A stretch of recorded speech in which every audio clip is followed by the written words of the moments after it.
Blackballed. Blackballed. Blackballed.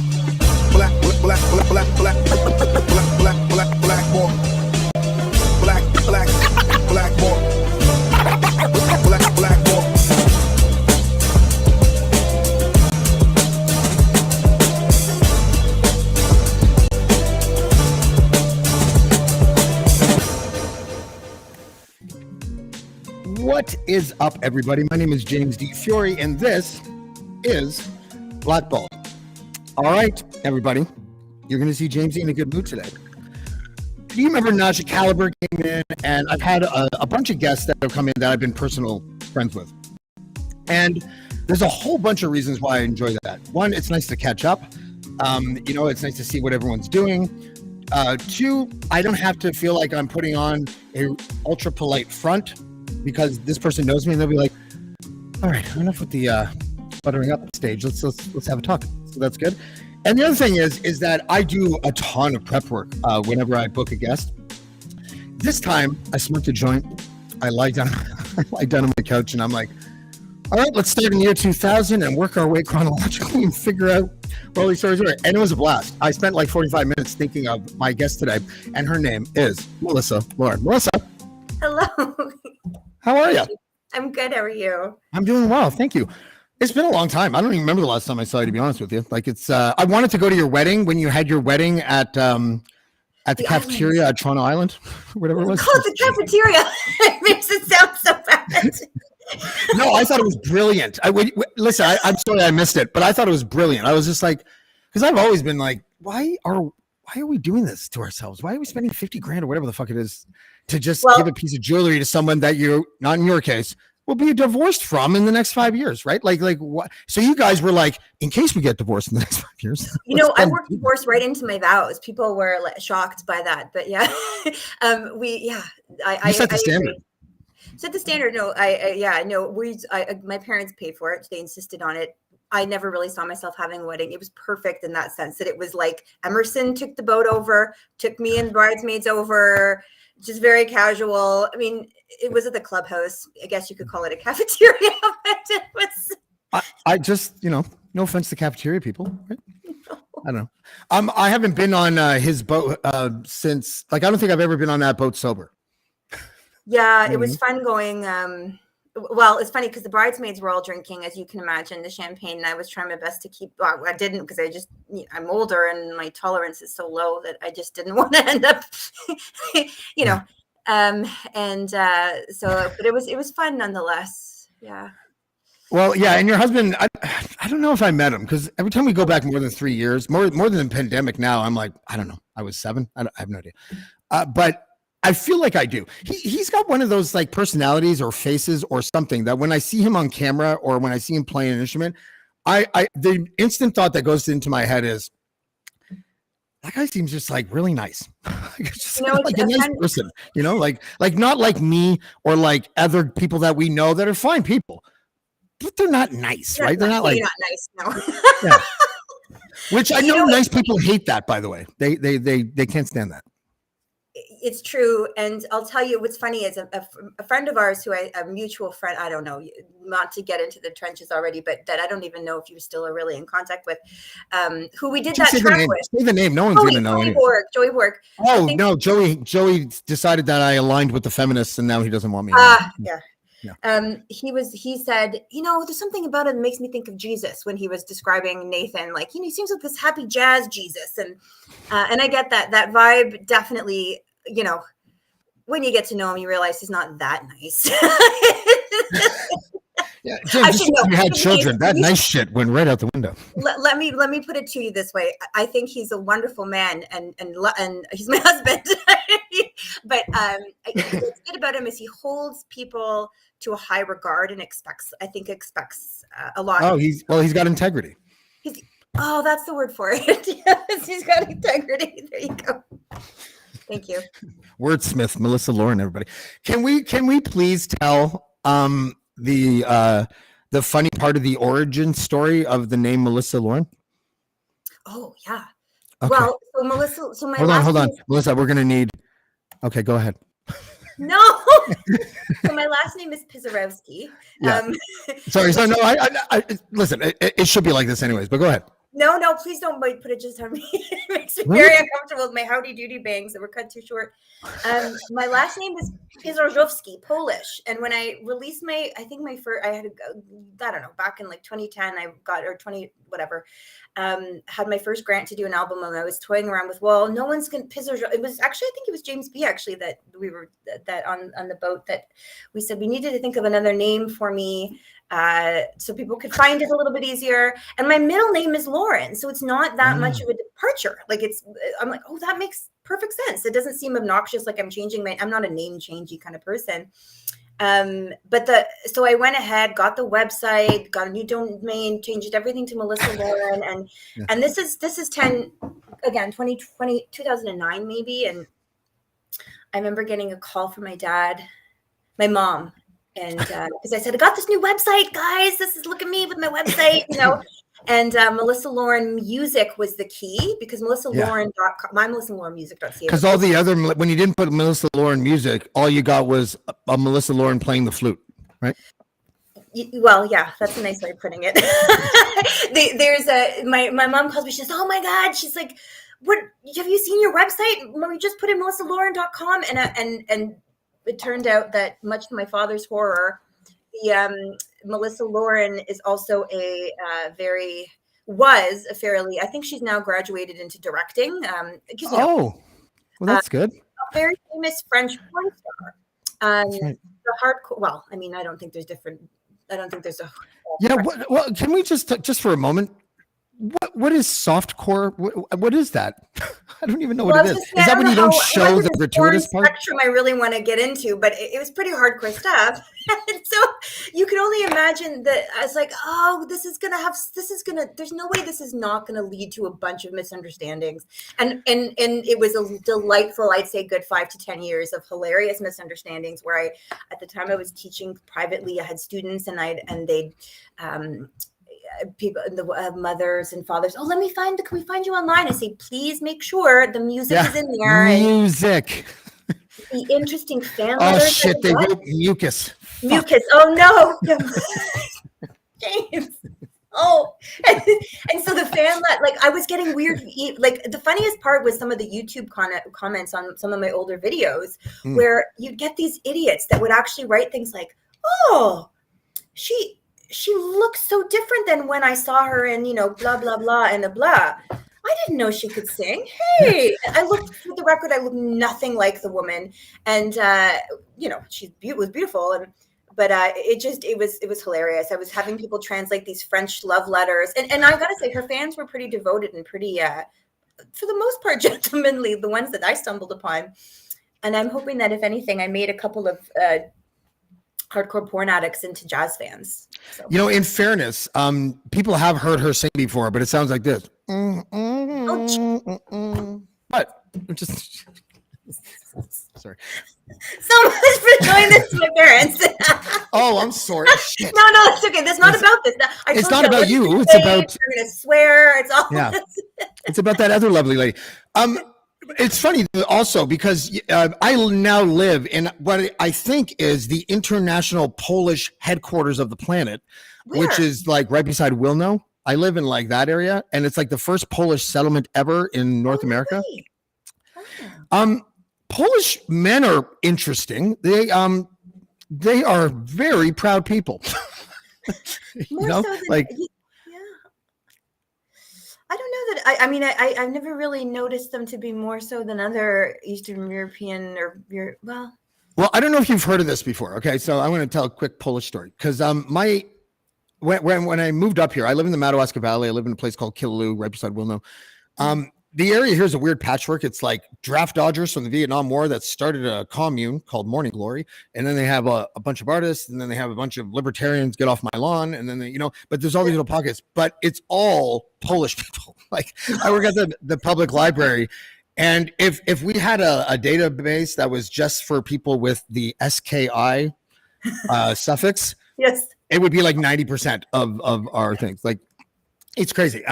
But there's a thing called Kashubia. Do you know about this? Shubia. No, unless you're pronouncing it incorrectly. Oh, this is great. Like I don't know how many years ago, sometime in the 20th century, or maybe even earlier, I don't know. But they discovered, or someone claimed, that there was a lost sort of Polish tribe and a bloodline called the Kashubians. Kashubians. And there were people that were like 50 and just knew themselves as Polish people their whole lives, who became the most patriotic Kashubians you have ever seen in your life. And it was just surreal because when I moved, they want to talk to you about it. They're like, James, I just got a book on Kashubia. Did you know? And it's like things like patterns for like dresses. And I'm just like, like, wow. Okay.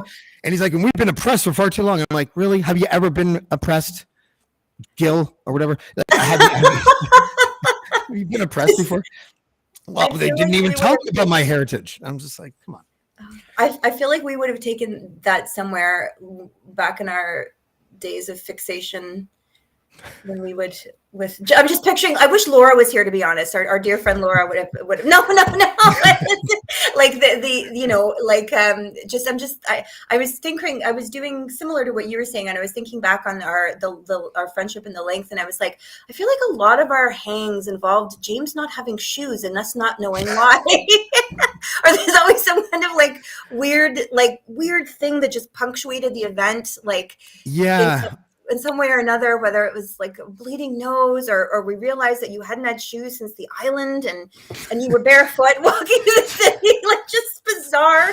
I walked from Toronto, like the ferry when you get off after Toronto Island, from there to Laura's house at Bathurst with bare feet. And you know what? When we were almost there, and Laura and I looked down and were like, James. And I was just like, my calluses are so mighty that I don't even feel the glass. It's fine. Right? Like, I have a protective layer of goose poop on the bottom of my feet. I was that was kind of dark years for me. It's so funny. I was always the laughiest guy, I think. But yeah, I mean, I was basically homeless for like well, I was. Laughing. I am laughing, but no, it's true. I guess you're right. Like, yeah. You know, I was sleeping on like couches, and I slept in outside like for 2 weeks. I didn't really tell anyone. Yeah, because I didn't. I started feeling, and mostly because some people said it to me straight up, and other people just acted like it. Where it was like it was sort of wearing thin, and I get it because I wasn't making any progress at the time. I was like, how do I make progress? I don't have any money. I don't have an apartment. I don't have any food. I'm somehow high all the time, which is. It's amazing how that could be prioritized for sure. Oh no, you froze.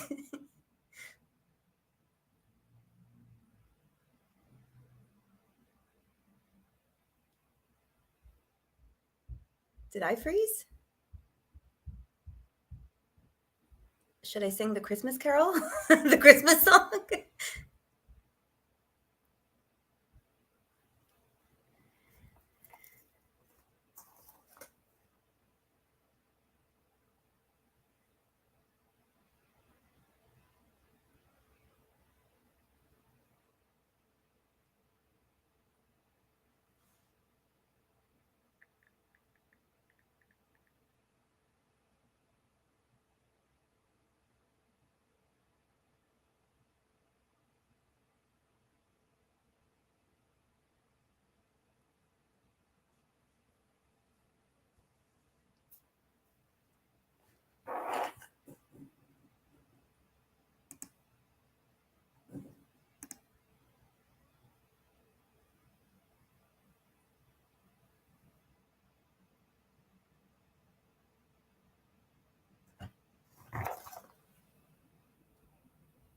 Should I leave and go back in?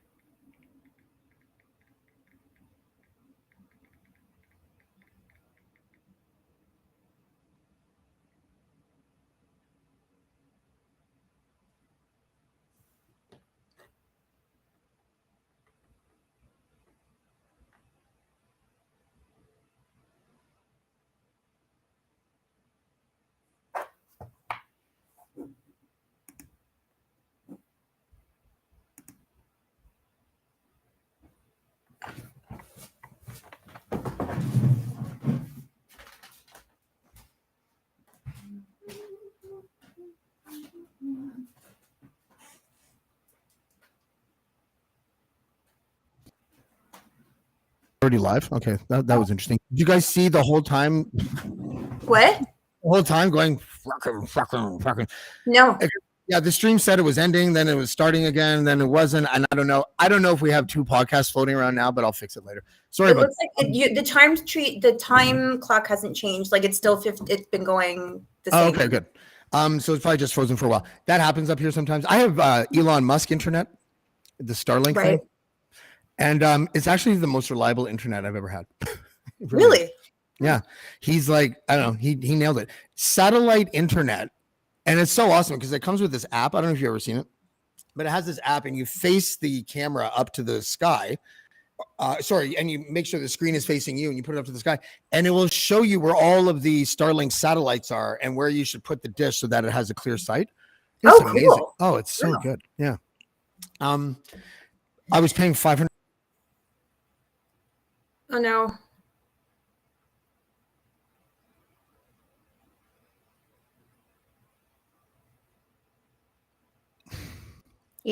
I hear. Oh, are we back? I think so. I hear you breathing. Okay. How many minutes? 60 minutes. Okay. I don't know why this is happening. I guess it has something to do with the ice storm outside. Yeah, it's been ice storming. Okay. So you were talking about. Sorry. You were talking about how you were basically homeless, but yeah. And what got you out of that? Like we're both parents, pretty damn good parents from what I understand. Imagine where we came from, right? Yeah, it's totally. One night I was out sleeping in the park in the annex, like that's just north of Bloor, whatever that little park is. And I ended up talking to this guy and his friend. They just came from like some after party, and it was the professor. And the professor is like one of the most famous street ball basketball players ever. Oh, no way. That was my last night sleeping outside because I was like, I can't just do this.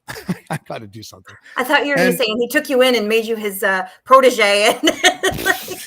Yeah. James, I was going to make you my protege, but you've been up for 4 days on, I don't even know. So no, but he did talk a lot about how, because he's a white guy in a black man's sport and he's really good, but he still has that sort of extra little thing to prove because he's a white guy in a black guy sport. So, but he used to, he during that morning, whatever, talked a lot about how, like he was trying to give me advice and stuff about, about being able to secure a better future when you're in the thralls of rock bottom. Right. And what you need, how you need to think and all that kind of stuff. And, I listened and it did motivate me to never sleep outside again. But I was still basically a loser for another 10 years, probably. Something like that, I just didn't know how to learn lessons. I wasn't like you guys. You guys, like, grew out of phases, I just made the phase bigger. As much as I could. You know what? I don't know. I always say, now, funnily enough, I work in the field of addictions and mental health. And one thing that I've definitely learned in just life situations is it could just be the slightest wind blow that changes the difference between how one person's life turns out, or one person's presenting anyway, and the other, I don't know. Yeah, that synchronicity has a funny yin yang thing to it. Like I've, I still don't really know how to explain it, but since I don't really believe in like an omnipotent being, synchronicity works for me. Like it just, because it's still sort of mysterious and like how you meet people. Like I met you, I know how I met you, and it was because I met Laura, and I met Laura because I offered Adam Can a cigarette as a stranger in Pickering. And so that's my favorite synchronicity story. So I was living with I was always struggling, Melissa, and I was living with my mom in South Oshawa, the pretty neighborhood of South Oshawa, when I was 22. And my buddy got signed to Universal as a producer, and he wasn't allowed to do work with rappers anymore. So I was going to try to meet another producer. And I saw this guy walking along the subway station platform in Pickering. And my buddy Nigel just told me, you got to snap out of it. Remember, like, the balance is in everything. Hip hop is in everything. Try to make a good situation happen, James. And I was like, whatever. So I did, by offering a guy a cancer stick when all these other people were refusing him. And the funny thing is that he didn't ask me. He just walked by. And I held out a pack and I gave him one. And, 2 months later, I'm living with him. We become business partners. 15 years later, I'm the best man at his wedding, you No know, way. and we're still really good friends. If I didn't offer that cigarette, synchronicity would have taken my life somewhere completely different. Yeah. I'd probably still be in South Oshawa, so I'd be smoking hash oil. And even though I'm bald, I'd probably still grow this shit or something for some reason. Right. Yes.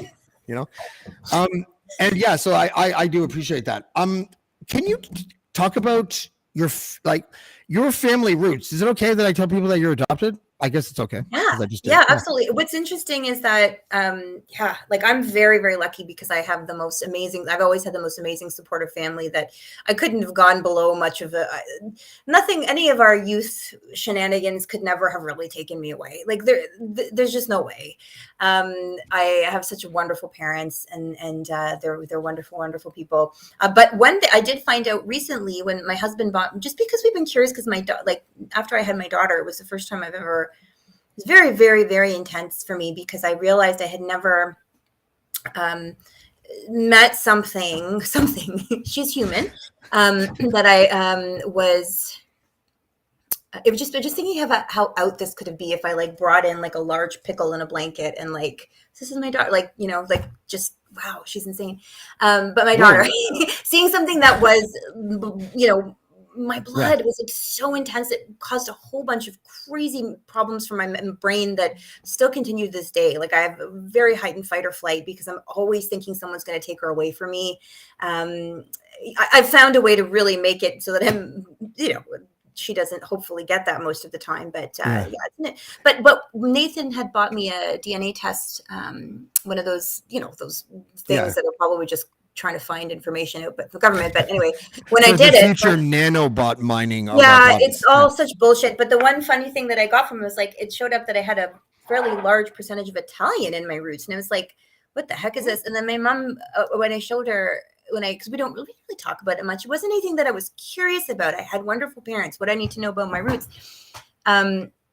She told me the story that my adopted mother, or sorry, my natural birth mother was young, Italian Catholic, you know, got pregnant by some big, tall, blonde, you know, Germanish person on like a vacation. You mean dad? Just kidding. Yeah, dad.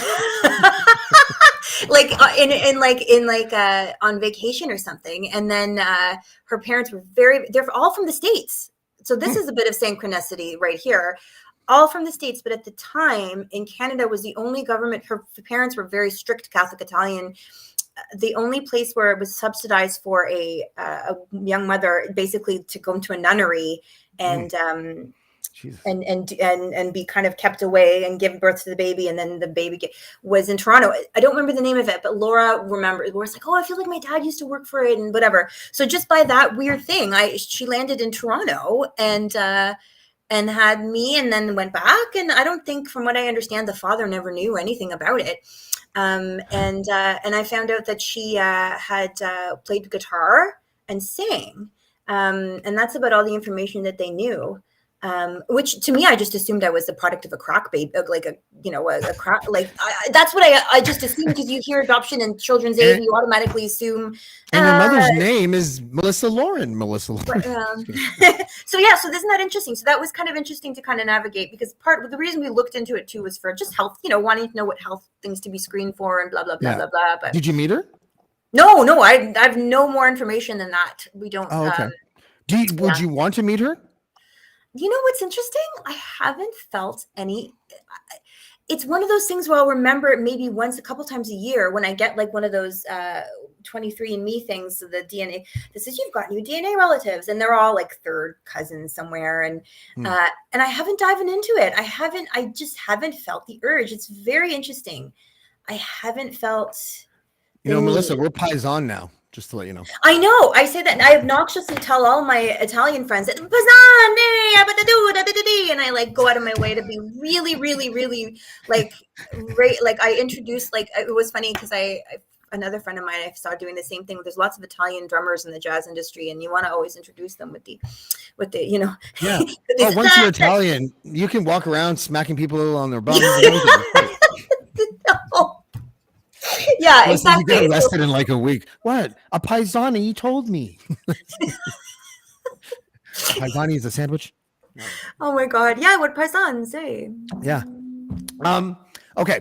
So when you and I were responsibly navigating the rave scene, Responsibly navigating the rave scene. Yeah. I'm trying my best here. Yeah. Right? By responsibly, I mean everyone got the same amount of pills. It's going to be fine. Just kidding. I don't think that's accurate. Oh, I know. Okay, no, I'm gonna lead to this. But when say the year 2000, give me an idea of how you approached your singing career. Because I remember the only thing I remember from the early days is that performance that.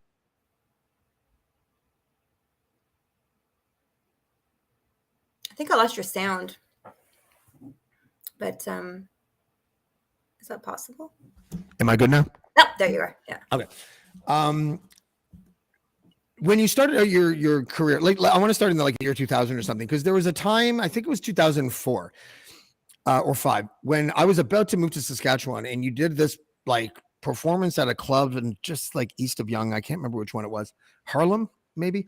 And it was 2 stories sort of thing, but I think it was your premiere album. Oh God, yeah. That was my little, that was my, that was a silly album. I wasn't not a silly album. I shouldn't say that. It was my first, I was in university. It's my university album. And, but yeah, we did I think for me, what happened was I did it in school. I had spent my teenage years and early 20s doing with the swing, touring with a swing band and playing with the swing band, the Toronto Ulster Big Band and whatever. And then I was doing all these gigs. And when I stopped playing with them, it was I went from doing a couple gigs a week all summer, doing all the festivals to nothing. And I was I guess I should kind of try to do this on my own. And that's kind of what happened with it. I started trying to do my own tour stuff in the city, and it was branched into doing my own music. And to be honest, just this past couple of years, I've really only started to understand the groove of it and how to tap into touring and grants and all that stuff. And been at kind of a point where it feels like the administrative side of it is not necessarily worth. It's not always. I'm happy when I'm on stage and singing, but I feel not enough to necessarily always justify all the other stuff that goes along with the grind when you're not when you don't have a whole team, right? And but yeah, so that said, I this last tour that I went on was actually great. The shows were amazing. And I felt, and I was because it was during the pandemic, there was all this lead up to recording albums and doing all this the prep work, but you hadn't actually performed live in a really long time. And you lost your guitarist a week before you went, didn't you? Yeah. And it was very much for a year and a half, I hate this. I hate everything about this. I hate music. I hate this, blah, blah, blah. You hate it. And then you get up on the stage in front of an audience and it's oh yeah, that's right. I do like this, and me. No, I'm just kidding. Exactly. It feeds right into it. I really tried to kind of go out of my way to make it a little bit more of an using lots more, using choirs involved in my stuff and incorporating one of the songs we wrote that's recently was with one of the addictions counselors at my work. And just, I'm finding it more interesting now to collaborate with other people, and finding that when I was young, starting out, I just was too afraid to ask anyone to work with me other than just hiring them to do a show. And then you realize as you get older, oh, look, that people want to do stuff with you, and that's so much more fun. Segue into our songs. Yeah, that was great. We didn't even plan that. That was great. But so 2008, something like that, maybe 9. I don't know. I think this would have been 8, 9. Yeah, something like that. We had our, in our circle of friends, there was somebody who knew the director of this film, and it's called Ecstasy. It was based on Urban Welsh's novel. He's the train spotting guy. So we sat with the director, and I convinced him to let me submit a song for the movie. And when the movie came out, I was almost happy the song didn't make it. It was one of the worst movies I've ever seen. Really? It felt like a half a star. Yeah, it was brutal, right? But they also went for big music. They went for well-known music instead. So whatever. I love everything about doing this song because I worked with you and I worked with Joey, aka Hibernate. And we went to Joey's apartment. There's a bunch of things that I remember about doing this. And one of the things was knowing that that both of you were quietly mocking every time I spoke about something because I didn't know the right terminology. Oh, no. Really? Yeah. Are you serious?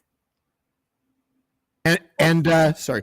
And it was neat seeing everything come together and how mad Joey would get.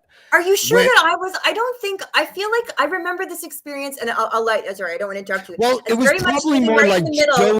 It was probably more like Joey mocking me, and you trying to make Joey feel better by sort of smiling, but then looking at me and going, It was a very crazy dynamic. I remember thinking the two, just being right smack dab in the middle. And you guys had been you've been together for a couple of days, and I was kind of in and out, and just like. And a couple of days with Joey is like a month, right? Like you two have such extreme personalities, but like him, I get it. But and I feel like there was a little bit of a pressure on this too, because didn't we have a time crunch? Well, but I remember it was artificial. It was sort of artificial. I gave us the deadline, but it had to be in a certain time, but I trimmed it by a week, and we were still only 4 days ahead of time. So it was like, but I'm going to play some of it. Joey was mad because I called myself a co-producer. He's like, how many times did you sit in front of this gear again? I'm like, none. He's like, yeah. And I'm like, what about Puff Daddy? He's like, no. Wait, why do I remember? I liked the process of working on the lyric and the melody in that part. I did love that, and I know that I feel like we were all kind of to a certain degree each a little bit extended out of our comfort zones, because Joey would very honestly said this is not typically the type of stuff that I do. Like we tried to go in for that drum and bass kind of feel, so he probably had that insecurity. I didn't know what the hell I was doing. It was so funny. At one point, you were like, James, are you sure there's enough fucking lyrics here? Like, oh yeah. And you obviously had this vision, but it was like, but like, and trying to communicate, like, and this is a very common thing in the studio and music, anyways, is finding a way to communicate what you want to do with artistic terms that may not be. No one's really dealing with technical terms, like. So anyway. Yeah. So I'm gonna full screen this and just play it for like a minute or something like that, and then we'll come back.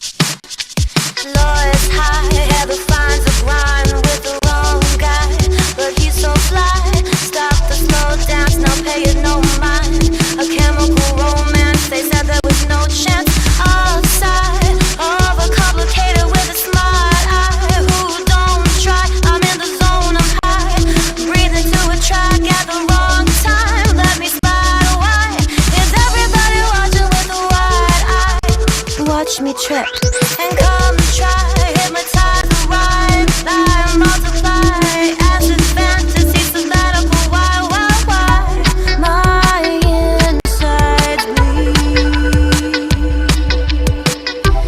makes me happy, I'll do all three.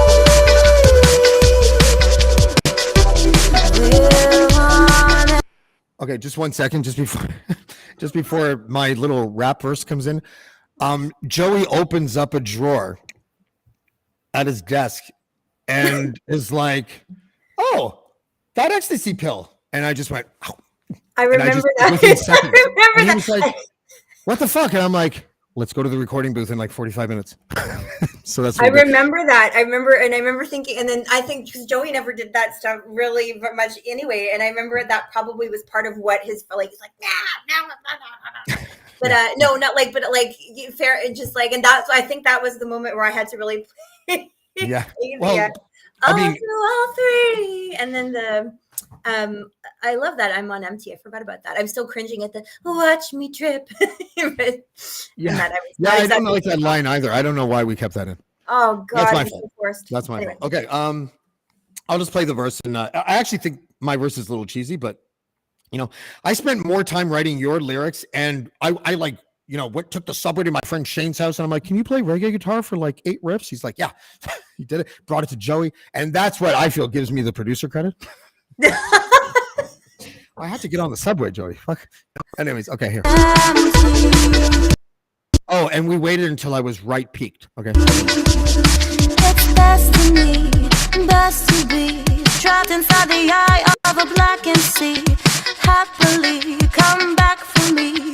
Said there were 4 left and 3 are for me. I might be straight up tripping from that little piece of something. Heathens freezing, pure undefeated. Sweat drop deepens like lust when that is season.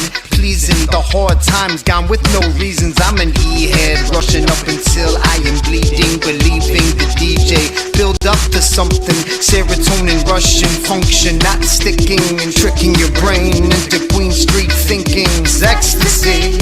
Best to be trapped inside the map of a blackened sea. Happily attractive and free. Our chemical romance, it, you and me. And then it goes on. I think it's so good. You're so laid back in your delivery, and the one thing I noticed is like I'm so just like ahead of everything, like not quite in the pocket. So yeah. Anyway. Well, I mean, I gave you literally lyrics that I rapped out, and then was like, I'll get Melissa to sing these rap lyrics. I still like it. I like it. Yeah, I thought it was dope. And it was fun, and we've like jammed a couple times together, but it was yeah, you were one of the people in that group that I was like, oh, Melissa's here. I feel more comfortable now.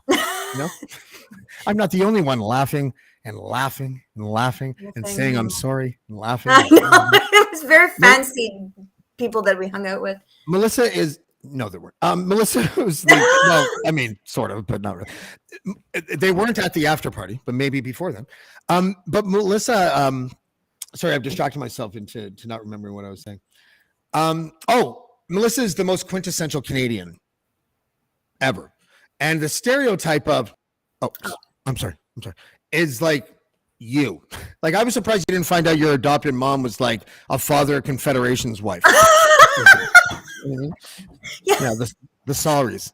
I'm sorry. Yeah. But I learned through you that it's contagious. Oh, if you already have that kind of that in you, I think, because I don't, you and I are the only 2 people that really will just get caught in a loop. Like an infinite I'm sorry loop, which I think we've had. Most people just like, don't be sorry. Like is Melissa and James on K? What are they doing? Oh, they're just being polite. They're just trying to be polite. That's all. They're compensating for something that we can't talk about. So, otherwise, they're just being polite. Do you miss those days? Because I fucking don't.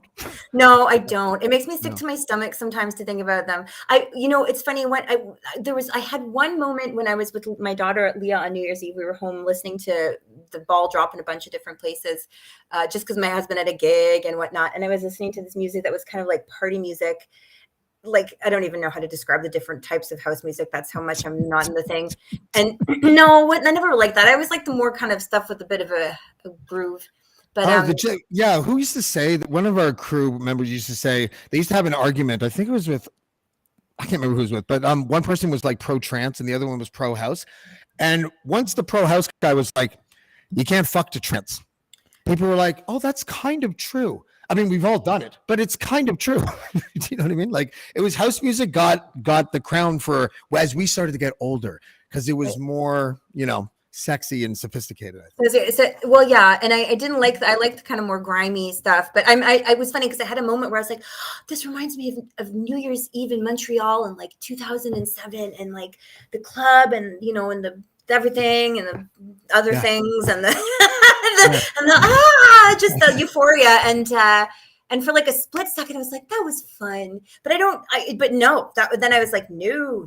And then I remembered everything, the days that followed and all the craziness and the uncertainty and the just, no, it was, Yeah, it was oh, stressful. yummy. It was, for the most part, I don't miss it. I miss sometimes going out with my friend. Like I miss a little bit, like just going out to, for example, to like a restaurant or a bar with my friends and like, or listening to good music or like going to a salsa club. But that side of it, no.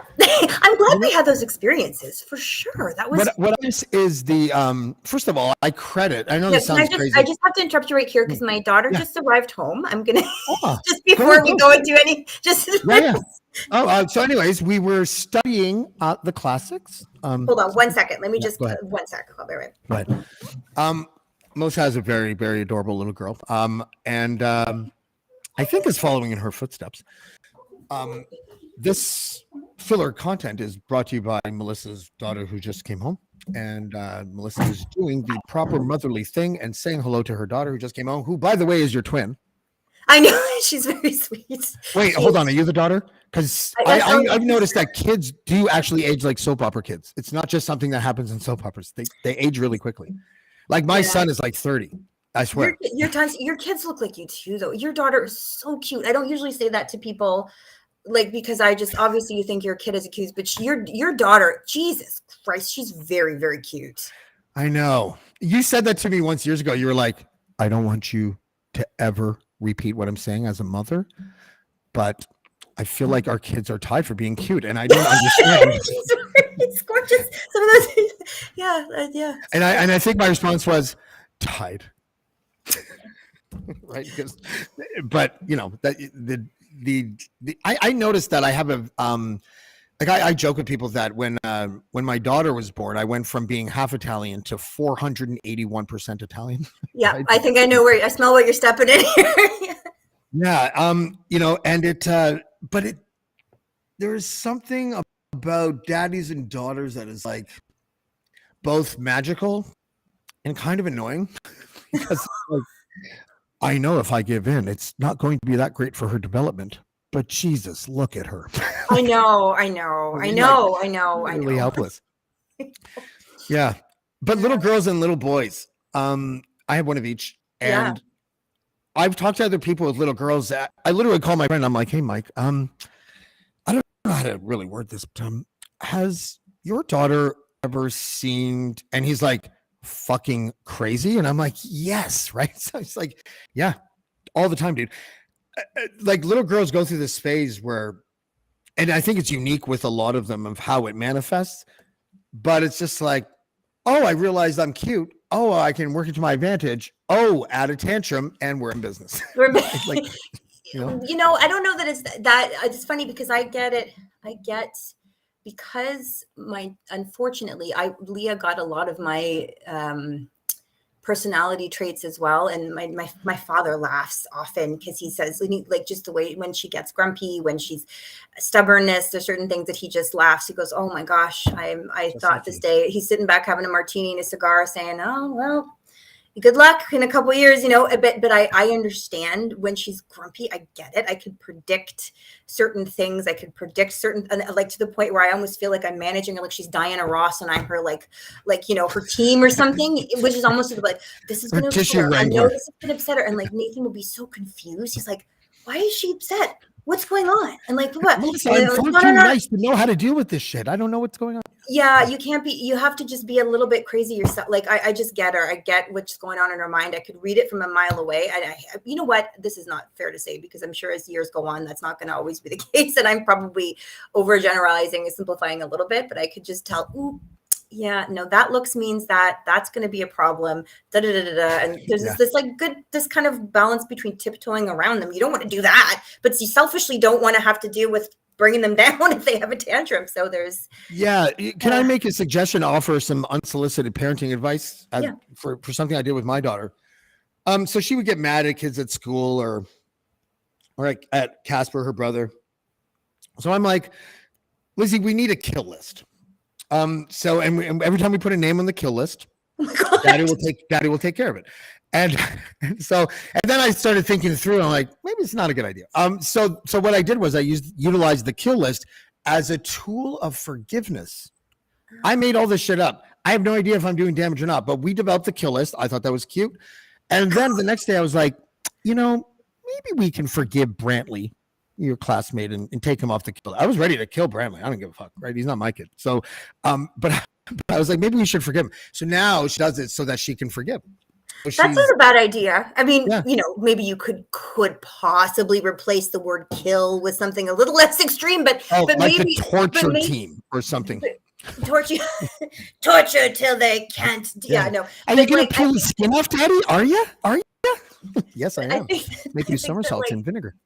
It's not a good, it's because you know what, I tried it the thing is like, I don't know about you, but sometimes I'll just, when I'm having a really bad mental health day, and fly off the handle, like and then I'm modeling some really fucked up behavior to her, and then like I feel like I lose my clout for about a week or so, right? Because what I'm a huge fan of is just actually talking about it and saying, look, it was inappropriate when I said what I said about so and so yesterday. I'm sorry you had to hear it. I was really mad and I didn't know how to control myself, and I should have known that. And I'll talk to her about it, and within kids, like without taking it too far and like over explaining stuff that at a level that's beyond her 6 and almost 7. Oh, I do that all the time. My kids look at me like, Jesus fucking Christ, get on with it, Dad. Get on with it. Yeah. And then we do talk about it, and then like I implement the, like, okay, how are you going to self-regulate? Like we were not taught that.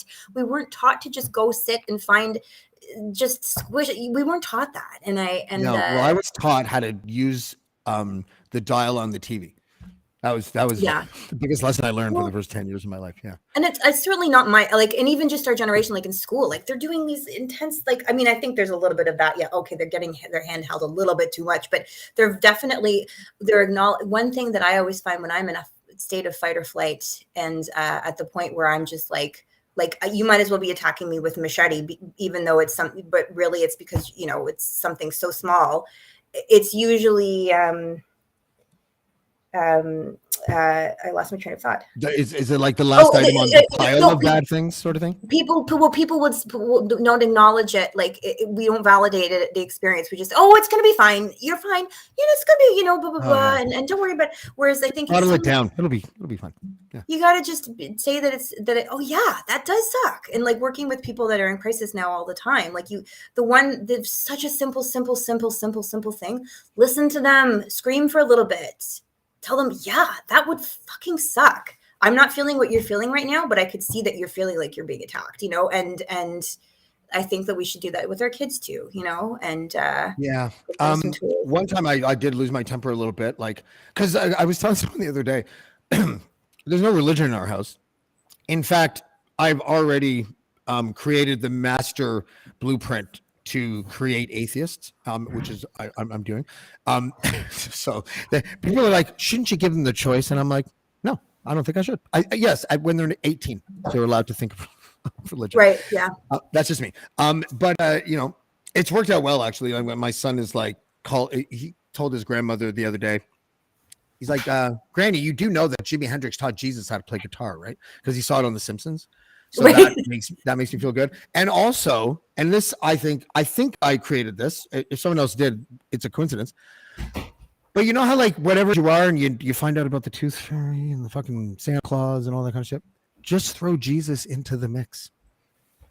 That's what you do. I know. I think that, I've had my own struggles with this topic as well. Because I'm not making fun of anyone for religion. No, of course not. And I actually had to have a conversation with my daughter where I had to apologize and say, just for the record, Mommy doesn't think that people that believe in Jesus are not smart. I think we all, because I kind of came across that way, and it was in the moment of like anger about church and blah blah blah, and I made it clear to her that I don't believe it, and but then I had to kind of backpedal a little and say it's okay that half of your family does, and that's totally fine. Like, yeah, they're on the mentally kind of whatever side of the family. No, I'm just kidding. I would never say that either. But what if someone was like, well, what about rationalism? You know what I mean? Like when she gets to the age where she's going to be like, okay, I'm not judging my family members, but where's the evidence? I've put Jesus into the same category as the Tooth Fairy and Santa Claus once by accident, and then I realized, oh no, like it's not just like thing like Santa Claus, and I'm like, oh, except Santa Claus is real, and then like this is again, these are no, that's perfect though. That's actually brilliant because subliminally they're already kind of connected, and then when you sit her down on the stool and crash her universe. I don't think we ever have to do that as parents. I'm pretty sure they'll find out from kids at school. Oh, right. Then they fake it for a couple of years because they want. Yeah, that's what I think. That's kind of what happens. Yeah. Yeah. Oh, look at Yep. that. People are Do you do listening. Someone loves you, Melissa. Look at that. The saucy sea witch loves you, which is actually just me as a woman. Are you No, it's serious? not. No, I'm not. But we have a colleague here at the network who was convinced for I don't know how long that I was trolling. Oh, Laura. him. Laura, is that you? Hey, Laura, do you want to come on? Laura's going to say no because of something. Because I don't know. I'm in my sweats, or something like that. But Laura, you're welcome to come on. Laura Creedon is a teacher. Laura's had the craziest career, actually. She was like a PR person for a while. She's one of the rave scene, crew members that we used to hang out with. And one of the greatest people I think I've ever known. I'm going to put the link here, Laura, in the thing. This is a Laura link, everybody, even though it will work for anyone. We're going to get someone really hating on us coming in. Yeah.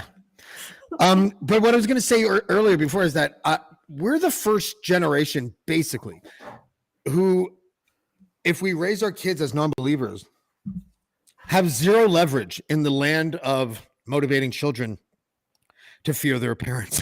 Well, you're kind of, I guess you're taking it from an extremist point of view, but I think that like what I've said in the past was like, I just tuned in and then back in to hear that.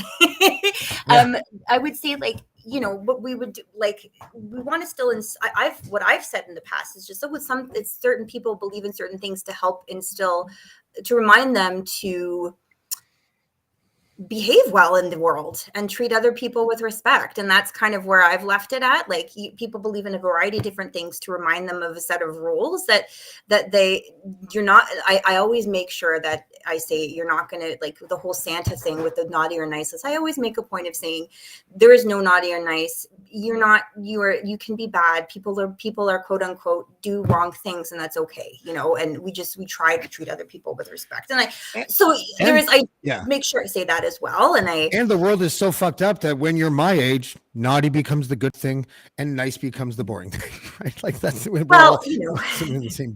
Like naughty becomes your mom's Halloween outfit, right? And nice, still your dad. That went over my head, and I think I'm gonna let it stay there. Oh, just the whole naughty thing. Like, I always thought it was hilarious that like somehow, I'm sure it was because men at marketing companies decided this, but Halloween became like, oh, I get to dress like a total. Oh yeah. We did that for years. We would find any different way to dress like a slut. With me and Laura, remember? I know. I hung out with you guys every Halloween. That's right. Remember that? I remember that one party when me and Laura were bartending at that crazy thing that Mark Paul and his friends put on, and the living room. So drunk, and like people at the party did, and we couldn't control. It got totally out of hand because we didn't have any staff and like proper licensed people, and it was a disaster. But Laura can pop on if she wants, because Laura, I remember one Halloween us going out like dressed in the sluttiest of Halloween costumes, and I don't like to use that word because I know I'm ashamed. I think that word is a positive. So go ahead. Nakedest. Let's put it this way: the most revealing Halloween costumes, Madonna through the ages. That's it. Laura's saying, and we went out the wrong weekend. Nobody else was dressed up, so Laura was in like cone boobs.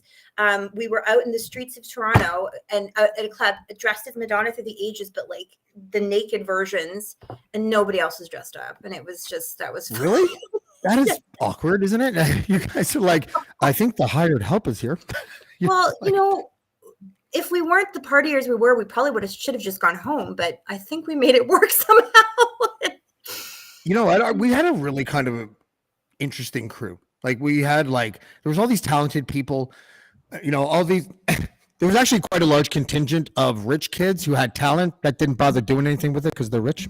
It seemed like that. But it was neat. That crew taught me empathy. Really? And yeah, you know what? Maybe let me retract. It was the ecstasy that taught me empathy. I would say that's probably where I wanted to say. Okay, so you're right though. Okay, the ecstasy opened a window of empathy that remained open, and so I discovered that I had a little bit more substance than I did before I took it. And then the people that we hung out with were like And I'm fairly certain in hindsight, I wasn't very well liked among them, but I knew the right people. So I was always kind of around. And they were right to not like me. I was kind of an arrogant dick back then, and drank and drugs and everything. But the idea of that the settings when we're all kind of like, on E and it's an after party, and that there was no bullshit. And I come from a suburban area of Toronto called Whitby. And in the suburbs, almost everything is bullshit. Like the party will turn into a fight. The bush party will turn into a fight. The blah, blah, blah. It's always like that. And these parties were like, it was the first time hanging with that crew that I would say something like this to another guy. Yeah, man, I think you just need to do what's like what you're feeling in your soul and just fucking, that's what you should pursue, man. Like I never spoke like that to anybody. Because in the suburbs, it was like, I don't fucking know what you want to fucking do tonight. Fuck. Like it was like that. I don't think I ever had a meaningful conversation with another man until like 2001 or something. And then like, if anything, the parties would end in like cuddle puddles and like. Yeah, I couldn't get in the cuddle. It's like, no, it's like I'm on like 2 hits of E. I'm going to be grinding against Joey in like 5 seconds or something, just because. There's a hip there. Oh, that's not me. It's the ecstasy. I swear to God. Oh, just for the record, we're speaking like 20 years ago. Yes. But I had the same haircut, so it felt like the real me. Yeah. Okay. And by the way, speaking of modeling, because you were saying, I think you were talking about modeling good behavior before. Yeah. But when I saw this picture, I was just like, Jesus effing Christ. Oh, you're going to do this. Did the Devil Wear Prada photographer take this? Because it is Jen Squires, baby, stunning. all the way. Oh, look at you. I'm not saying that you're like the original Melissa Lauren, but you kind of look French.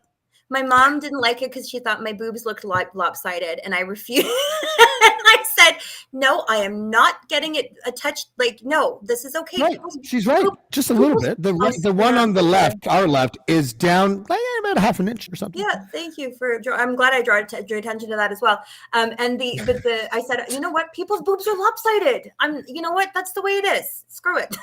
You know what's hilarious about that? I have an ex-girlfriend, and there was I used to, and she probably hates me for this still, but I used to bug her about, I'm like, can I sleep on the side with Lefty? There's a lot more room on that side.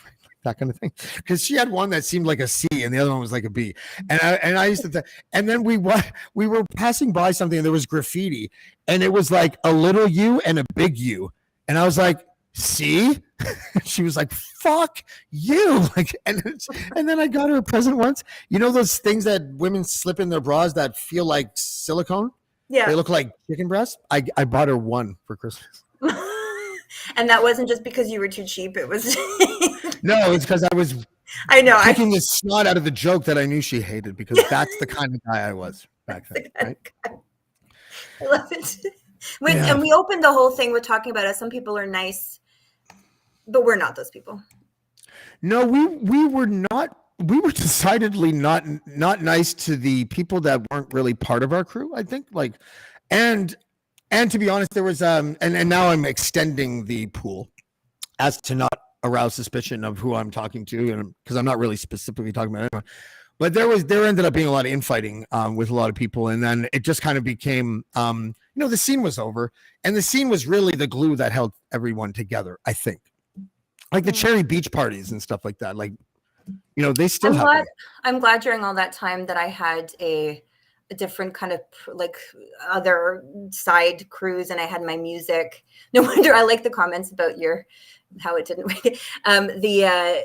The side, like I had my own music. I had my music, man. No, but I had kind of my side scenes that weren't into that, which I'm glad I had. And then the friends that, still translated even out of it, Yeah. No, I agree. I see nobody, and I'm happy about that. I live in the sticks, and I see you right now, and I have become not introverted because I'm certainly not that. Content with never seeing anyone again. Yep. I guess. I live like 4 hours. Yeah. I don't have. I'm glad to see my friends, and I will. You pick when you're a parent and you have work and you have other things. You have to pick your times, and I'm glad that there's certain people that I want to make sure that I have time for, and then it's hard enough to get them together, but we do. And it always feels like a chore at first to organize it, but then I think it keeps me mentally healthy for weeks afterwards. And I say this to clients all the time in the mental addictions. You just get meshed with your family, and you need people outside of it to kind of remind you of who you are and who you really are, like your family knows you, of course, but they also know you too well that they're so involved in your actions and your behaviors that they don't see it subjectively. And I think that's what's good about having close friends. Yeah, I agree. I think that also when you have a reputation and you don't see somebody for many years, they may approach you as if you're still that person. Yeah. And that was like 6 Melissas ago. Yeah. Or 5 Jameses ago, whatever it is. I find that really annoying. Yeah. Because you're trying to be yourself, and you're trying to be like, oh yeah, so I stopped doing drugs and drinking. Or at least ecstasy, and I stopped drinking. And so now, I just like do this and that. And they're like, come on, man, I know you're still into the rails and all this stuff. Who are these people saying that? Still into the rails. Well, people, I didn't realize, I don't even like saying it out loud now, but I have an addictive personality, I would rather say. And I don't like joking about it, not because I'm like, listen, I took a long time to get off those. It's because I know that if he took one out, I'd probably do it. You know what I mean? Right. Like, I was an access addict. Yeah. If I moved away out of the city and I didn't have any sources, I was fine. Like, I didn't like sit there and climb the walls. But it's, if I go, to a city and I know people there, it's actually better that I'm not drinking, like since I quit drinking, because I don't know about you, but have you ever been like totally sober and been like, wow, I have a hankering for some cocaine right now. No. Like it needs alcohol to convince your brain that. But there are some people, I work in the field. There are people that don't touch. Yeah, but no, of course not. Yeah. No. Yeah. So tell me a bit about your job. I thought you were a vocal coach. Is that right? No. I stopped doing. I wasn't happy teaching. I'm not a good teacher. I don't like teaching. I'm glad that I figured that out. And I went and did another. During the pandemic, I was working in choirs and teaching and kids with autism and doing music therapy in seniors' homes. And it was because of the pandemic, because it was vulnerable populations. I was the first to kind of go. I was contract. So I decided to do another master's, like a second postgraduate kind of degree that was a little bit more practical, because I needed a full-time job. Like, it was insane. I did addictions and mental health, and now I'm working as a intake. Well, it's a position. My two things. I started working at a place called Alpha House, where I was doing, which is like a step out of recovery, sober living, I guess, where I was doing like arts-based groups for the guys, and I did my internship there, and I loved it. I was like, wow, this is what I'm so. I still love performing, but in terms of like, this is like a calling for you. I love it, and it's so. You think that it would be draining. Now during the day, my full-time day job is I do assessments and intakes for Renaissance Recovery. I spent most of my time talking to people that are like high on crystal meth, or on whatever substances, and lots of people that have no houses and have like just trying to navigate the system. And a lot of referrals, like, they would come from CAMH, and kind of deciphering where does the drugs come in, and do they have schizophrenia, and making clinical judgments. And I love it. It's not the type you'd think that I would be depressed by the end of the day. I'm not. I don't know why. It must be therapeutic in a way. I love it. It's definitely. I really, really enjoy it, and I'm actually starting next week a course with CAMH and U of T to be an opioid specialist, to kind of understand a little bit more about that, because there's more. Thank you. Because there's just a need for it right now, so I'm really enjoying it. Yeah. Well, that makes me happy. Why don't you go before your daughter goes to bed so you can say goodnight and stuff? But I want to do. Hold on. Just let me calculate it in my head first before I spew it out my cry hole, just in case it's. No, it's a good idea. If we need to do like you, me, Melissa, and a couple other people from that, and talk about stuff from back then, because there's more positive than negative. The friendship things for me didn't work out long term. For a lot of people, but I still consider you and I will like, I think kind of know each other. And like if we didn't see each other for 10 years and then we went and my new wife and your same husband Same get, husband. go together for a drink or something like that. It's not like we're gonna have to. We need a bit of buffer time to reacquaint ourselves. Like we're gonna, No. And that's what I like about it. That's, there's no. Same thing with Laura, right? Like I feel like it's the same thing. Yeah. Oh, we fuck, Laura. The acid story is hilarious. I hope Laura comes on, and I will tell it from my perspective. Except we'll talk about this Linda girl that was with us because I don't think teachers are allowed to talk about that shit. I don't know if they are or not. I'm so excited. Anyways, her name's Linda Corden. If anyone wants to Google her, okay. Yeah, I'd love to. Puzzled. You're supposed to play the role here. I don't know what you're talking about. I started to tell a story about the acid thing and then aborted it because Laura's a teacher. And I didn't want to You're right. I changed her name to Linda. Linda is such an awful name. Oh, no. It's like the Karen of fictitious character names. Sorry, Linda. That took me way too long to catch on to Linda Corden. Yes, we got to have Linda Corden on. Okay, you know what? We're not going to tell the acid story because Laura will be like, I kind of prefer you didn't. Can I tell it now really quickly? Just a part of it or whatever? Because I wasn't involved in it, so yeah. No, you weren't, but all of our close friends I was on the sidelines getting phone calls. Yeah. So I warned a person that was with us. I'm like, just don't let people be like, you're tripping. Like those people are annoying, and try not to get too giggly because you might. What I said, you might get skip the record syndrome and just start not being able to leave this one spot. And of course, one of our friends starts saying the word neon. Oh yeah. Over and over and over again. And like an hour and a half later, I'm like, you gotta fucking stop saying that goddamn word. And then she's like, what? Neon? And I'm just like, I'm gonna fucking this is crazy. And then we all get into a cab and I get into the cab and I sit down and I'm like, and I put my arm around the cab driver and I'm like, sir, it's not what you think. We're all on high grade acid. To the bar, right? And it's like 11 o'clock in the morning or something. And we gallivanted around Toronto, a bunch of acid heads for I don't know how long. I think it probably cost Tara her relationship at the time. Or almost did. And yeah, that's the kind of shit. Clarice, you mean? What's that? I said, you mean Clarice. Oh, right. Yes. Clarice Demensko. Anyways, yes. Imagine there's a sleuth out there. I'm pretty sure they mean this Tara girl. No, yeah. I think. I forget that I'm so open about my and not everyone is, but I do it to different time. It's a to different inspire time. others. Yeah. To answer your question, it's Renaissance. Cool. I do the work with this council in the Renaissance Recovery Center. So yeah, it's a pretty cool place. Is there anything else you want to plug before I let you go here, Melissa? Nah. You can find me on all the socials, but Melissa Lauren. Melissa Lauren. Music. Hardworking. You know what? Right? Surprisingly enough, the lifespan, the shelf life of the French porn isn't long. So she slowly kind of got directed and spat out into the directing industry. Nice. Thank you. Nice. Yeah, but yeah, so anyways, the whole, so yes, Melissa Lauren Music, you can find me on all the different socials. You're a lovely person, a lovely singer. I miss you, and I miss you I really appreciate. I appreciate you coming tonight. It would be fun. I do this thing on Fridays actually called Casual Fridays. This wasn't casual.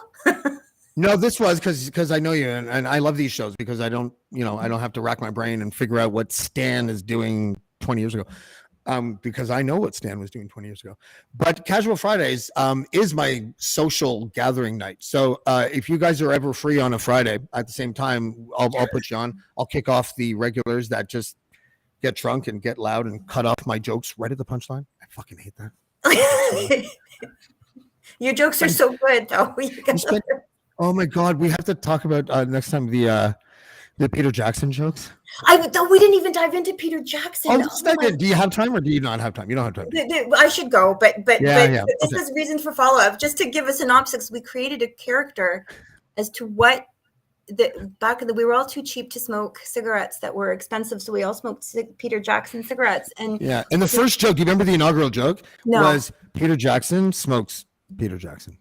Oh, right. But then it got really ridiculous where if he was a character, what he was like, lived in his mom's He was like the garage. grossest person of He was all the time. grossest person in the universe. Like, I Like- wish we could, I think we can go back and find some of those on the When Facebook Peter pages. Jackson takes a bath, his neighbors can smell soup. Yeah.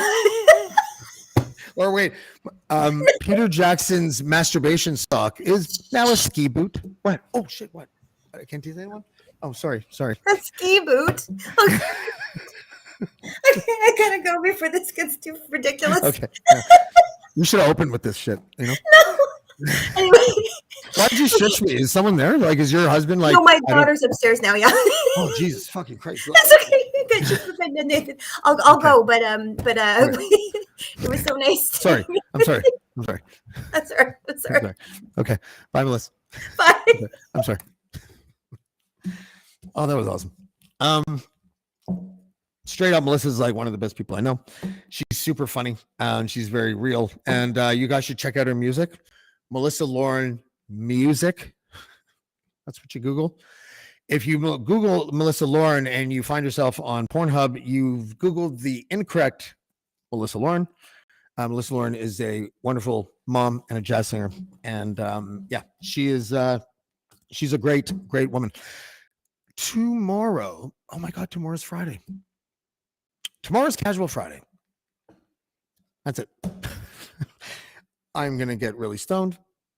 I'm going to come on, hopefully with Ryan, and we will be entertaining many people. People sort of like this guy, Paul Hello. Atkinson. How you doing? Paul, did you want to go into the other room around the corner and grab your penis and put it and bring it in with you just so we have a conversation starter? It's in the pouch beside me here on the left. It's funny because we're branding you as the guy that always talks about his penis, but now we are the ones that only talk about your penis. I mentioned it once on the show out of anger. That was it. Only once. Last Casual Only Friday, I once. suggested that you and JB have a cock off for charity, right? Yeah, that's odd. But you don't like charities? You don't like giving to the needy? What do you mean? Oh, I do, but there are limits, right? I mean, 12 inches? Depends from whose perspective this limit thing you're talking about. Right? well, it just could get weird is all I'm saying. Anyway, love the show tonight, dude. Melissa, Are you here was- because you're about to go on for your show? Is that what you're doing? No. It's because I'm a jazz guy. I have that whole jazz show that I do. So that I I'm was sorry. hoping to, Where did you click that? I developed a habit of never looking on that side of the screen now that I never look at the chat.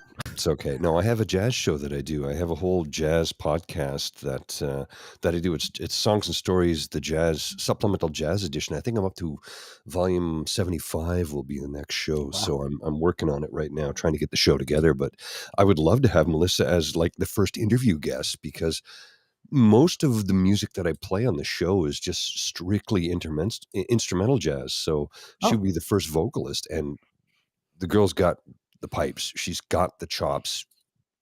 Outstanding vocalist. And I have a few friends that work in the jazz scene in Toronto. So when She makes it look easy. oh god, She's one of those. She's just like casual about it, and she's just nailing it. And strolls on stage, just drifts in. Here we are. This is how we do it. It's like, how the hell did that just happen? yeah, she's an inspiring person because like she I guess the standard ages for trying something in the music scene is really when most people like begin the road towards some sort of career, and later than most. And what she's doing now, it's so funny how we're programmed to look at the music industry pre-internet. I don't know if you're like that, but I'm programmed like that. Like I have to establish new neural pathways to get out of that line of thinking. I'm 54. Look, I got a stack of records behind me. Right? Yeah, that's like you're like Lachlan's dad. Yeah, it's mostly vinyl. I have like 2,000 or 3,000 CDs, but most of it is vinyl, right? Yeah. So, but I like the unconventional. But here's why it's bad to think in pre-internet thinking. So pre-internet thinking are things like this. Your single has to be 3 minutes because it's complementary towards the timing mechanism for ads on radio. And so it took me forever to just be like, fuck you. Like, Throw it right out, man. It's all about streaming. It's all about streaming and touring, right? Yeah. I mean, literally today, you put out a record so you can tour. 30 years ago, 20 years ago, well, 25 years ago, you put out a record and you toured to support the album. Now the whole reason to put out a record is just have an excuse to tour. And you don't even care if you sell any records. You just want to sell concert tickets. Now that kind of changed during the pandemic when you had to get your streaming numbers up. And some people have made a lot of money off streaming, like Drake, Justin Bieber, to name two Canadians amongst Spotify many. and YouTube, and the way that they disperse funds is criminal. You know? It's absolutely criminal. It, like literally Drake and Justin Bieber, Ariana Grande. There's a few people that have made money on Spotify and YouTube Music and that, but quite literally most people you see nothing, like nothing. Like my jazz show, I used to do it only on Mixcloud. Now it's on multiple platforms because jazz artists are just eager to get their music out. The pop music show I have to do on Mixcloud only because otherwise I'd have to pay for licensing on Spotify and Apple and Google and all the other ones. But on Mixcloud, the difference is they pay the artists. Now, what is it, like a quarter of a cent per click or whatever? Like, I mean, it's pathetic, but at least they're getting paid. Yeah, the one thing that bothers me about there's the advertising element of the internet. I've always been kind of confused. Mm-hmm. The first thing that confused me, because I remember when the internet kind of came out and more than half of the people were using it, and they started to talk about the death knell of print journalism. Mm-hmm. Mm-hmm. And I was like, why can't the Toronto Star look at all the ads in the Toronto Star? And why can't they just duplicate the paper experience for the website and charge even more for the ads? That's the part that I didn't understand. Why are newspaper ads worth more than clickable right to the place where you buy the actual? Why? It doesn't make any sense to me either. Because when you consider the fact that the physical paper distribution is limited to, let's say 100,000. I don't know what the number is. Whereas when you put your product out there online, and you don't have a paywall, it's not limited to anything. Yeah. So your ads can be seen by literally billions of people. Yeah, especially if it's Gen Zers opening up the paper and it says, claim your coupon here, and they keep on just touching the paper, click to try to get. Well, wait, I can't go to the it's not product. working. Yeah, and then you go online where they get paid almost nothing for the little ad, and you can go and buy the product. I just don't get. I want a marketing person to tell me why this is, because I have a sinking suspicion that it is because the industry itself was like, well, we can't disrupt our industry. Yeah, that's Let's basically just what spread it is. rumors that there's no value to digital ads. Yeah, that's But largely that what doesn't it make any was. sense. Shut up. But then you guys have you have characters like Mr. Beast and PewDiePie and Logan Paul and all these guys who are beyond rich, like stupid money, and outside of Gen Z and some younger millennials and maybe a few of us who are, in this milieu, don't even know these people exist. Yeah, I only know their names. And then I'm kind of disappointed with the younger generation where it's like you're making a guy rich for talking smack in the corner of the screen.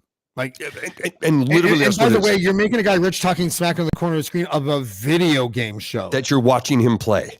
Yeah. I don't get it. Future incels of the world unite. It just feels. I'm not trying to whatever. I don't understand why young generations make the dumbest people rich. But then I remember Paris Hilton and stuff, and I hate when people are like, "She's brilliant. She's a brilliant marketer." No. She was born rich and attractive. Yeah, she's not. Look, she's not. Well, she's not ugly. She looks like Eminem in drag. Some people may find her attractive. Some people may not find her attractive. But what is interesting is how she was born with a platinum spoon, a gold-plated platinum, titanium-plated spoon in her mouth, right? That's right. I mean, she inherits the entire thing from her grandfather. So when her parents pass away, the whole Hilton chain is all hers, all of it, 100%. Now, that being said, I watched a documentary on her not too long ago, and she talked about how she was pretty horribly bullied online. And that's true. It's true. I will have compassion for somebody who gets bullied.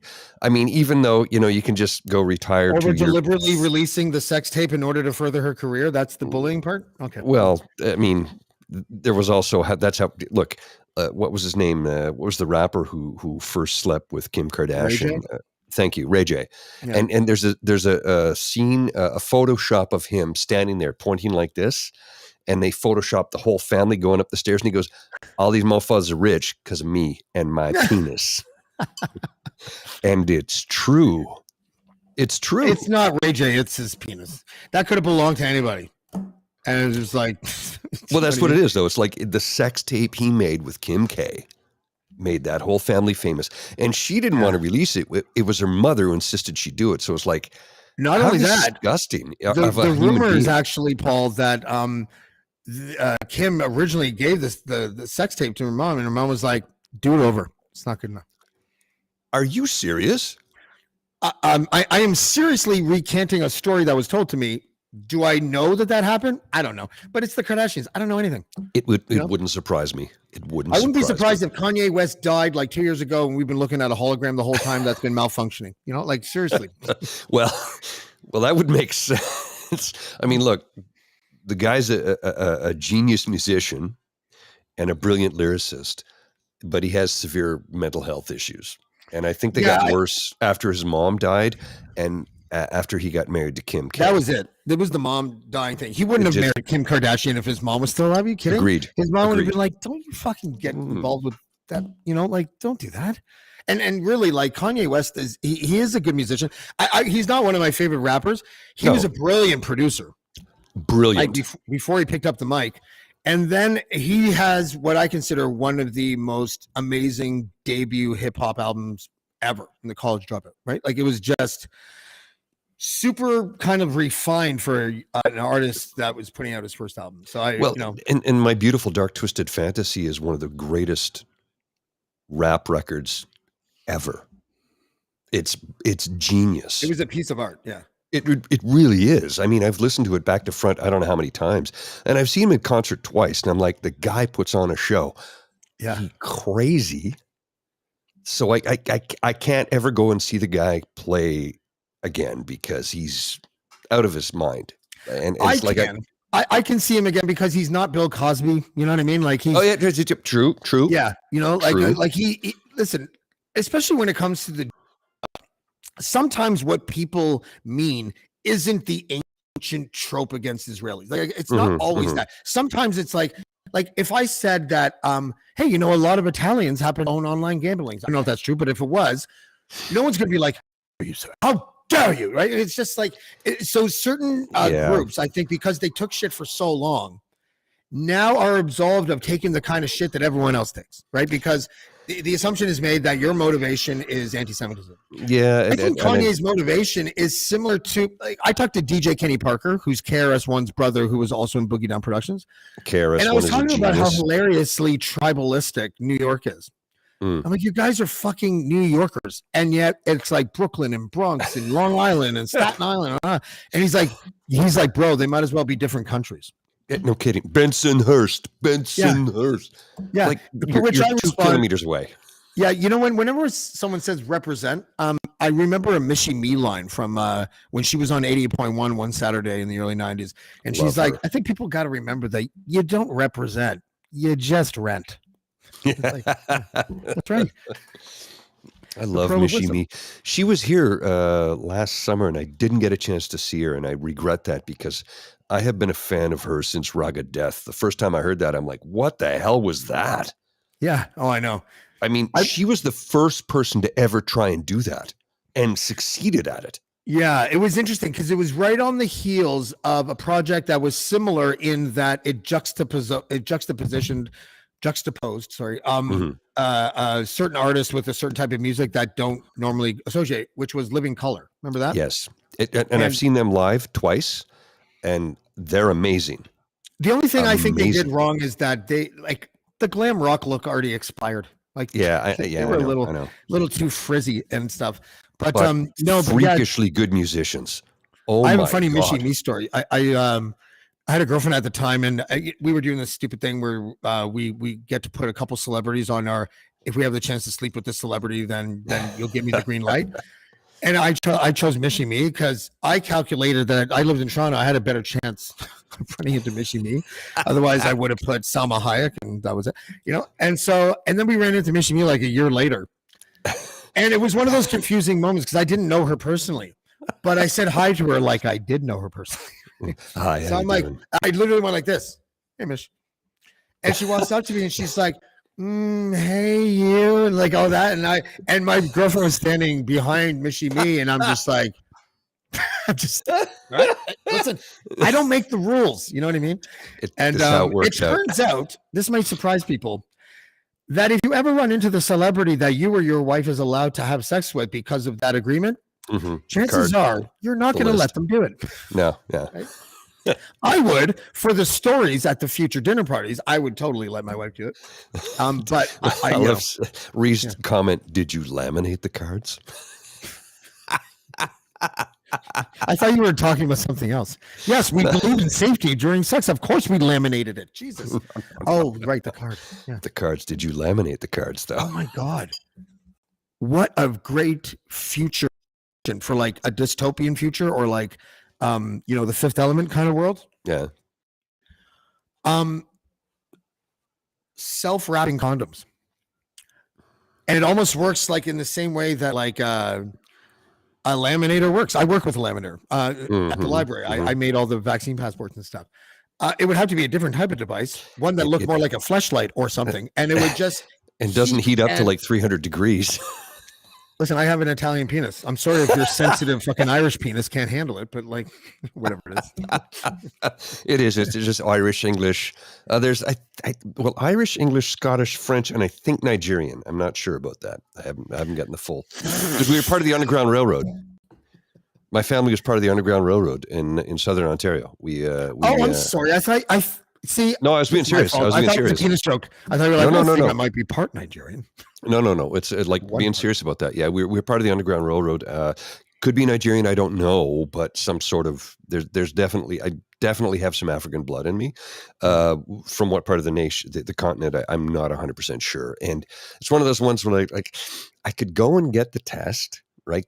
But it's like, but what if that sort of family mythology suddenly just disappeared and it wasn't that? Yeah, I don't think some things you don't want to know. This is going to sound ridiculous. I don't think anyone should give a fuck about what their ancestors did. Well, no. I mean, in the sense that like I'm this mixed sort of stew, and then it turns out, no, you're just a bunch of white people. I'm like, damn, I was really hoping for something a little bit more. Come on. That's what I'm getting at. That's what I'm getting at. Oh, here, let's make it more interesting. Christopher Hitchens used to talk about this. This is basically an offshoot of the Genome Project, and that when you give your DNA, they would actually we're all from Africa. They would tell you what part of Africa or the African continent your bloodline was from. And yes, you're right. Yeah, Yes. I'm pretty sure we're like white people are pretty like center north or something. I can't remember where it is. And then we made our way to the rest of the world where we fucked a bunch of shit up. Yeah. Right. And then, but in fairness, the Ottomans, the Persians, the Mongolians, we all had our chance to fuck shit up. Well, if we went back far enough, yes, we're all from the breadbasket, right? That part of the world. I mean, there's no telling, there's no denying it. Which is hilarious because now when I rap, it's not cultural appropriation. We're all African. Well, I love how in the white Christian Western world version of the Bible, Adam and Eve were their names, and A and B, they were white. There's no white people in the Bible. There's no white belly people. buttons in literally every artist depiction too. Right. But that's not. No, there's no navels. They can't have navels. If Eve would have given Adam a daiquiri instead of an apple, we'd still be living in paradise. That bitch. Oh, I'm getting in trouble for that one, right? Well, it is basically misogyny since she was the first woman, right? So yeah, you're not giving them much of a chance out of the gate there, 8 inches, Well, thanks for having me on, brother. No I would problem. love to let Melissa know if you could put her in touch with me. I'd love to have her on the Jazzcast because she's an amazing artist, and like I said, I've not had a chance to interview anybody yet because it's a jazz show. There's not a big audience for it, but the audience that is there loves it. So if Yeah. if I can give them a little bit more, I'd love to do it. Look, I will never make a red frickin' cent on the jazz show ever. The Obviously. political show could take off. The music show could take off. I will never make a cent on jazz. I'm okay with that. I just love to do it because I love the music. I've noticed that about this podcasting universe is that it's filled with cruel tragedies. One of them is my favorite shows ever are the ones that are least watched. Just like, the rapper shows and like, the more casual ones. I've seen some great stuff and I'm like, why aren't more people watching this? And then when I see stuff, I was like, you got 1 million? What? How did that get 1 million views? There's this thing, Paul. I don't know if you've heard of it. It's called marketing. Yeah, and that's what it is. And right now, but I like the kind of idea that like I'm like this. I'm building an audience so organically that I feel like Greta Thunberg is going to sponsor it because it is like I haven't done any marketing. This is the marketing I do. I post it onto Twitter, and the software itself takes care of the other whatever it is, 8 or 9 portals, and that's it. And then when I get to Spotify and stuff, I'll post the Spotify link and I'll try to say something that's intriguing. You know what? I don't have a YouTube plan at all. Like my YouTube numbers are low. You know what I hate a lot? You probably ran into this. Trying to book guests, and the guests will either call me or email and be like, we like your show and everything, but we're looking at your numbers there on YouTube, and like maybe just give us a call when it's a bit bigger. And it's just like I'm ranked 24th in my category in the country, or so whatever it is. It's there. It's just that it's mostly Spotify and Apple, but everyone is programmed to think that YouTube numbers are the only indicator, and it's like, oh fuck. It's crazy. And also, I look at them and I go, well, okay, so we did the live stream the other day and we had like 100 live viewers, which is pretty good. Did you look at the viewers on all the other platforms we stream it to? What do you mean? We're on 8 more platforms. Yeah.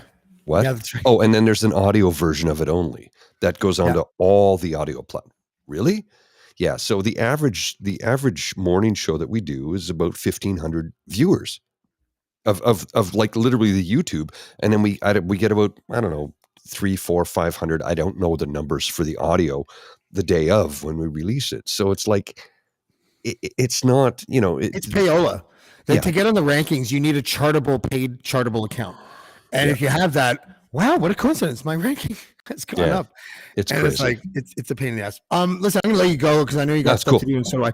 But Paul Atkinson, thank you for totally crashing my show unannounced. It was nice to see you in there. Melissa's in the chat right now. Melissa, I'm gonna contact you. Paul, please put her in touch with me. Yeah, I'd love Paul to have her on wants the to show. interview you. He runs a jazz station that apparently no one ever watches, and he makes no money from. Just kidding. But he's a good DJ. It's called Songs and Stories Supplemental Jazz Edition, and I'm up to volume 75. So there's about 75 hours. I'm about to record show 75 soon. So nice. Awesome. I'll check that out too.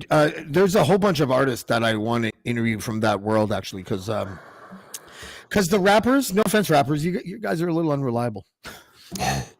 Jazz artists are like, I can make some time for you. That's because they're fucking broke, and maybe something will happen from the interview. Well, there's nothing untrue about that statement. And look, and one of my favorite rock artists and somebody I love as a jazz artist you interviewed not too long ago, Lee Aaron. Yeah. Oh yeah. And she's her genius. Jazz album was out of nowhere, unexpected, and amazing. Amazing. But she's got the chops, right? She not only has the chops, my friend, but she's basically offered me a position as her buttocks kisser, to which I proudly said, "Yes, ma'am." I will happily shake your hand after you've done that. Oh, it's not an objectification thing. It's because I know. But before we went on air, I told her that I'm like, I'm not going to be so bold as to tell you exactly what I'm talking about, but you can probably figure it out because I was 11. It was basically you, Madonna, and Mitsu. She knew what I was talking about, right? And she was like, thank you. I'm like, you probably get that a lot. She's like, nope, first time. She's only a couple of years older than me too, so we're actually relative. I think she's like 6 years older than me. If She's that. 60, and Yeah, so six. I'm noticing that I was like older girls all the time, even when I was 15. Women. Yes. Well, not when I was 15, they were girls. But Yeah, now true. I like older women, and I don't think it's ever going to stop. I think, No. I think when I'm in the like elderly home or whatever, I'm going to be like 80 and be like, check out Clarice today. 91, 104. shuffleboard. You know? Yeah. I want to be babied I know by exactly by what a you mean, my centurion. friend. Oh, I know exactly what you mean. I know That's right. exactly what you mean. That's why Okay, when I go buddy. to the pub on a Friday and 20-year-olds approach me, I'm like, nope. Okay, hold on. I'm just getting a call. Yes, I'm aware that's the 17th podcast in a row he's mentioned that beautiful girls approach him. Yeah, I can't do anything about it. Okay, thanks, Dean. Just kidding. But it's weird because they're so young. They're children. Dude, I slept with a 20-year-old when I was like 29 or 30 or something, and it felt like a criminal act. It's like there's something about this skin. It's like too soft, or you can tell that there hasn't been any hardships. It has not been jaded by the world yet. Wait a second, you have baggage that is strewn all over the place. That woman over there has baggage, and it rolls because older women know how to carry their baggage. Right? It's comfortably stored in the upright compartment. That's right. And if you play your cards right, you'll be a member of that baggage when you don't date her anymore. Exactly. Paul Atkinson from the Eager Beaver podcast. And what is it? Stories and Songs and Stories. Songs and Stories Supplemental Jazz Edition. It's on the Spotify, Google, wherever you get your podcasts. Well, we were going to have a surprise guest, Laura, which was Melissa and my friend, but I'm glad I was waiting for her. She didn't pop in. Yeah, I don't know. I think girls are funny when you can't do spur of the moment podcasts with some women, because it's just like, it's always the same shit too. Because I do a nighttime show. I'm wearing my pajamas, and I'm just like, I'll take what is even a better reason to go on the podcast for 100, Alex, because you're wearing your pajamas. You know. Exactly. Paul Atkinson, thank you, buddy. Take care, brother. Have a good one. Okay, that was fun. Casual Fridays tomorrow. I may, on a whim, do another podcast tomorrow or one over the weekend. I'm looking forward to next week's podcast. We haven't set a date yet, but it's going to be next week sometime between the 9th and the 12th, where Michael Price and a couple of other people who are the main writers for F is for Family, the Bill Burr animated series that lasted 5 years, I believe, are going to be on the show. The reason why I'm really excited about this, because, as a writer, I never think of really booking TV writers or things like that. But there are like a certain type of culture that has emerged from when The Simpsons took off. And by the way, Michael Price has been also writing on The Simpsons for 20 years. So he's our main guest, and we have other writers in the F is for Family realm.